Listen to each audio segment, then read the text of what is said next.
नमस्कार, SBT news में आपका स्वागत है। पेश है 19 फरवरी रविवार सुबह 6:15 बजे राजस्थान की बड़ी खबरें। Goods and service tax council की बैठक में राज्यों को जीएसटी मुआवजा देने की घोषणा की गई। बैठक में राज्यों को जून के लिए कुल 16,982 करोड़ रुपए का फैसला लिया गया है। केंद्रीय वित्त मंत्री निर्मला सीतारमण की अध्यक्षता में शनिवार को काउंसिल की 49वीं बैठक हुई। बैठक में राब लिक्विड गुड पर लगने वाले टैक्स में कटौती की गई है। इस जीएसटी की दर को 18% से घटाकर 0 कर दिया गया है। अगर ये प्री पैकेज्ड और लेबल्ड है तो इस पर 5% की दर से टैक्स लगेगा। मुख्यमंत्री अशोक गहलोत शनिवार को प्रतापगढ़ के धरियावत पहुंचे, जहां विधायक नगराज मीणा, कलेक्टर इंद्रजीत यादव ने उनका स्वागत किया। सीएम के आने से पूर्व सुरक्षा के पुलिस द्वारा चाक चौबंद व्यवस्था की गई। मुख्यमंत्री अशोक गहलोत ने मौजूद सभी कार्यकर्ताओं अधिकारियों को संबोधित करते हुए कहा कि कांग्रेस सभी समाज के लोगों को साथ लेकर चलती है, हर वर्ग को जोड़ने का काम करती है, जबकि बीजेपी जातिवाद के नाम पर वोट बटोर कर चुनाव जीतती है। वर्तमान में राहुल गांधी द्वारा भारत जोड़ो यात्रा निकाली गई। इसका मुख्य उद्देश्य लोगों को एकता, भाईचारे और प्रेम से रहने की बात कही गई है। राजस्थान विधानसभा के पूर्व नेता प्रतिपक्ष गुलाब चंद कटारिया को असम का राज्यपाल नियुक्त होने के बाद वे पहली बार शनिवार को अपने शहर उदयपुर में पहुंचे। डबोक एयरपोर्ट पर पहुंचने पर उनका जोरदार स्वागत किया गया। कटारिया ने मीडिया से बातचीत में कहा कि मेरा पारिवारिक बैकग्राउंड राजनीतिक नहीं था। मैं पद के लिए नहीं बल्कि सेवा के लिए राजनीति में आया हूं और आज मुझे संवैधानिक पद पर जिम्मेदारी मिली है तो मैं उसे बखूबी निभाने का प्रयास करूंगा। कटारिया बोले, पार्टी किसी एक नेता या व्यक्ति से नहीं चलती, हजारों लाखों कार्यकर्ता से चलती है। अटल बिहारी जी के बाद मोदी आए, राजस्थान में भैरव सिंह जी के बाद वसुंधरा जी ने उनकी पूर्ति कर दी। कटारिया बोले, राजनीति में जिसने अहंकार दिखाया वो धराशायी हो गया। राजस्थान में चुनावी साल शुरू होने के साथ ही सियासी उठापटक का सिलसिला भी शुरू हो गया है। शनिवार को जयपुर में बीजेपी के पूर्व विधायक और एसटी मोर्चा के प्रदेश उपाध्यक्ष रहे देवेंद्र कटारा ने अपने समर्थकों के साथ आम आदमी पार्टी की सदस्यता ग्रहण की। इस दौरान कटारा ने बीजेपी और कांग्रेस दोनों ही पार्टियों पर जमकर निशाना साधा। कटारा ने कहा कि अरविंद केजरीवाल ने देश में विकास की राजनीति की शुरुआत की है। ऐसे में हम चाहते हैं कि राजस्थान में भी दिल्ली और पंजाब की तर्ज पर ईमानदारी से शासन चले, ताकि राजस्थान के गांव ढाणी तक रहने वाले अंतिम आदमी तक राहत पहुंच सके। ओवरेज होने के कारण अपात्र घोषित किए गए पंचायत सहायकों के लिए खुशखबरी है। सरकार ने इन पंचायत सहायकों को तोहफा दिया है।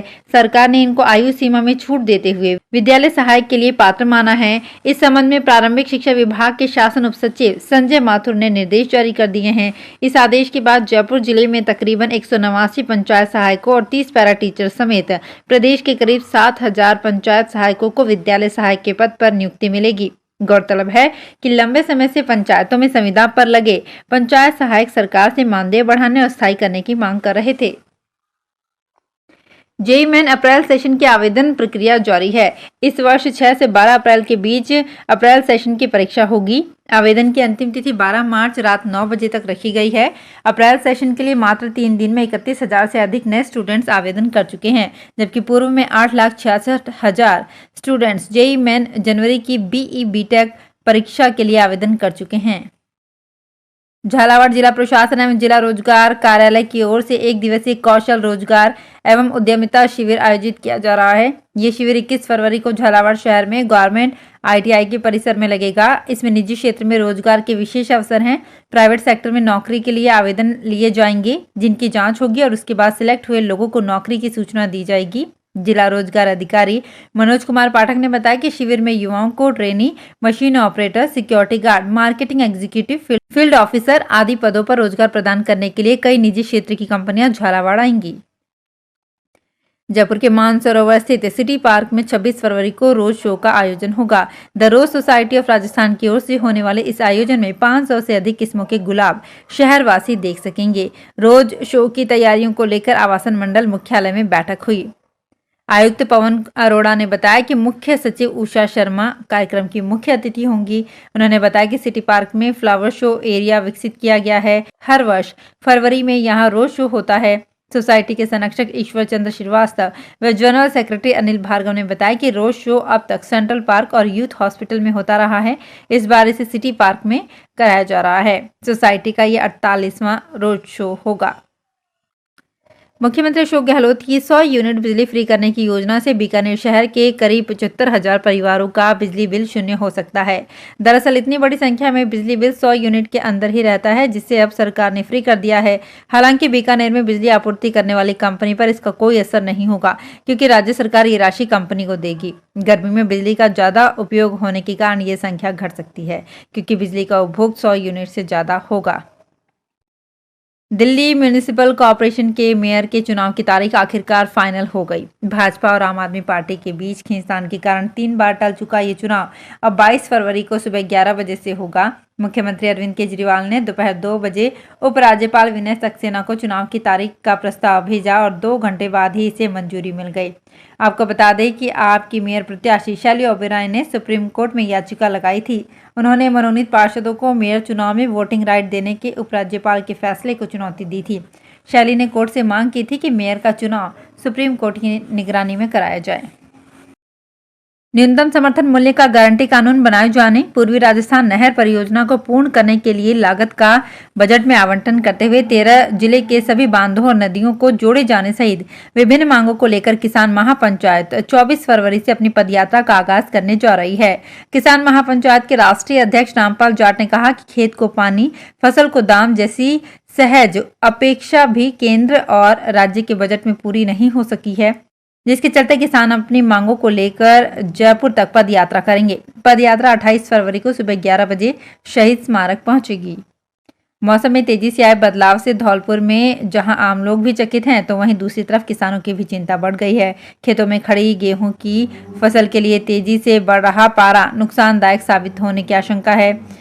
फरवरी के दूसरे सप्ताह में ही अधिकतम तापमान के 30 से 32 डिग्री सेल्सियस पहुंचने पर कृषि वैज्ञानिकों ने भी चिंता जाहिर करते हुए गेहूं की फसल में नुकसान होने की संभावना से इनकार नहीं किया है। इसी तरह तापमान में वृद्धि रही तो जिले में गेहूं की फसल में करीब 15 से 20% का नुकसान होने का अंदेशा बना हुआ है। इंजीनियरिंग कॉलेज बीकानेर के मैकेनिकल विभाग की छत पर करीब 1 साल से चल रहे शोध के परिणामों ने ऊर्जा के क्षेत्र में नई उम्मीद जगाई है। कॉलेज के विशेषज्ञों ने ऐसी तकनीक इजाद की है जिससे न केवल सोलर प्लेटों से बिजली उत्पादन में बढ़ोतरी हुई, बल्कि व्यर्थ जा रही ऊष्मा के घरेलू और व्यावसायिक उपयोग की भी संभावनाएं दिखाई है।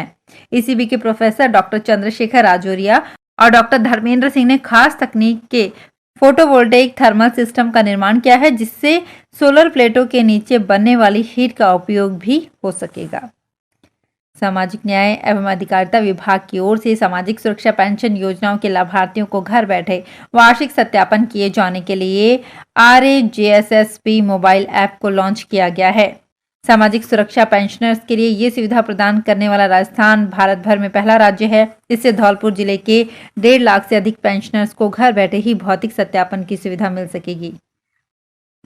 एयर इंडिया के बाद अब देश की सबसे बड़ी एयरलाइन इंडिगो ने 500 विमानों का ऑर्डर दिया है।